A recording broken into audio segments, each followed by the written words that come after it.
जय हिंद दोस्तों। एक खूबसूरत सा शायरी है। शिक्षा तेरी अच्छी हो तो सफलता तेरी दासी है। शिक्षा तेरी अच्छी हो तो सफलता तेरी दासी है। नियत तेरी अच्छी हो तो घर में तेरे मथुरा काशी है। नियत तेरी अच्छी हो तो घर में तेरे मथुरा काशी है। जी हाँ, आज हम लोग देखेंगे तेरे चैप्टर यानी एनसीईआरटी जो मैथ है तेरे चैप्टर का सभी सूत्रों को हम लोग देखेंगे। ठीक है, बारीकी से सबको देखेंगे, है ना। देखिए, सबसे पहले लिखेंगे क्या, घन। घन का आयतन होता है, यानी आयतन को भी से सूचित करते हैं। घन का आयतन होता है भुजा क्यू यानी ए क्यू, है ना। इसको इंग्लिश में हो जाएगा ए क्यू। सबसे पहले हम लोग संकेत देख ले, है ना। संकेत देखेंगे। संकेत यानी कि भुजा को क्या चीज से सूचित करते हैं, भुजा। भुजा को ए से सूचित करते हैं ना। उसके बाद विकर्ण, विकर्ण विकर्ण को सूचित करते हैं डी से। आयतन, आयतन को सूचित करते हैं भी से। ठीक है, इसी तरह घन का आयतन यानी भी से सूचित करते हैं, जिसका सूत्र क्या होता है, भुजा क्यों, है ना।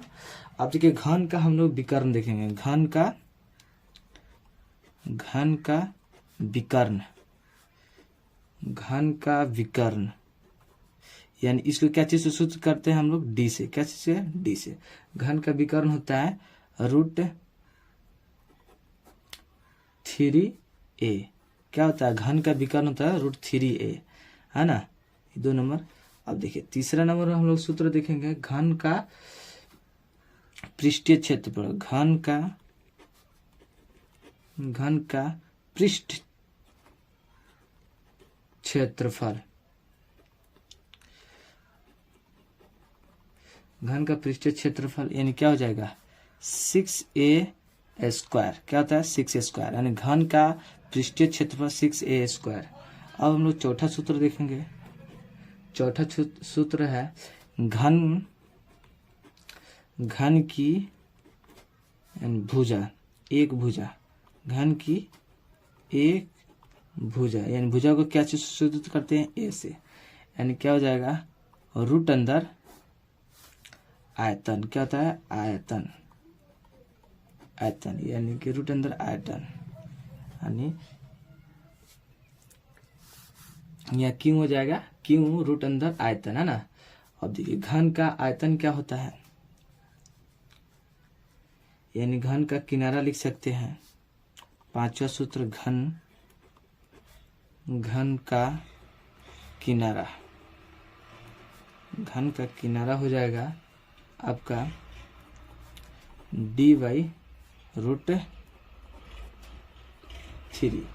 ओके, अब हम लोग देखेंगे यानी घन के बाद हम लोग देखेंगे घनाभ का। क्या चीज का देखेंगे, घनाभ का। घनाभ का आयतन, तो छठा सूत्र होता है घनाभ का आयतन। घनाभ का आयतन होता है, यानी आयतन को क्या चीज से सूचित करते हैं, भी से।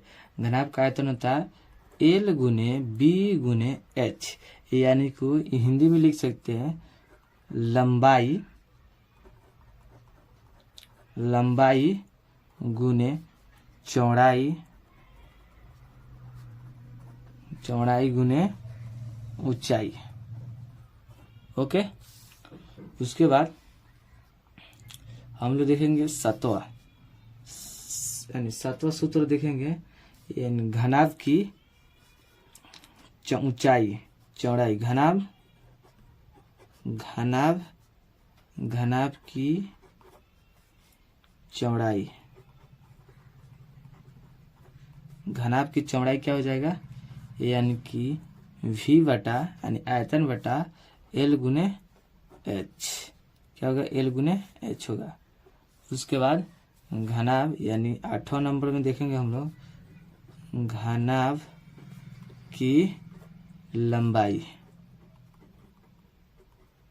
घनाभ की लंबाई क्या हो जाएगा, आयतन यानी V/, क्या हो जाएगा, घनाभ की लंबाई V/B/H, है ना। अब हम लोग 9वां देख लेंगे। 9वां सूत्र होता है घनाभ की ऊंचाई। घनाभ की ऊंचाई ऊंचाई। घनाभ की ऊंचाई होता है v गुने l गुने b। क्या होता है? l गुने b। अब हम लोग देखेंगे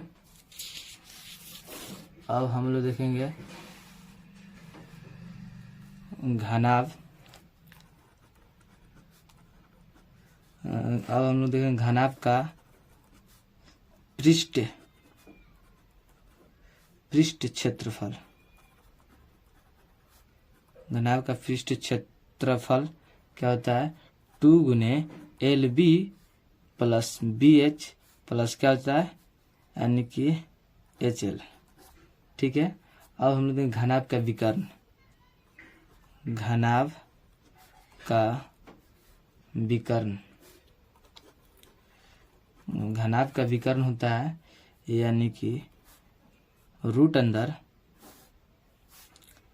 L square plus B square plus S square. क्या होता है? अब हम लोग देखेंगे घनाभ की सतह की संख्या कितना होता है। घनाभ के सतह की संख्या। घनाभ के सतह की संख्या कितना होता है? 6, है ना। घनाभ के यानी कि फल के की संख्या। घनाभ के फलकों की संख्या कितना होता है? 6 होता है ना। घनाभ के किनारों की संख्या। किनारों की संख्या कितना होता है? 12। घनाभ के शीर्षों। घनाभ के शीर्ष यानी कोण बोलते हैं उसको। कोणों की संख्या कितना हो जाएगा? यानी कि 8। कितना हो जाएगा? 8 हो जाएगा।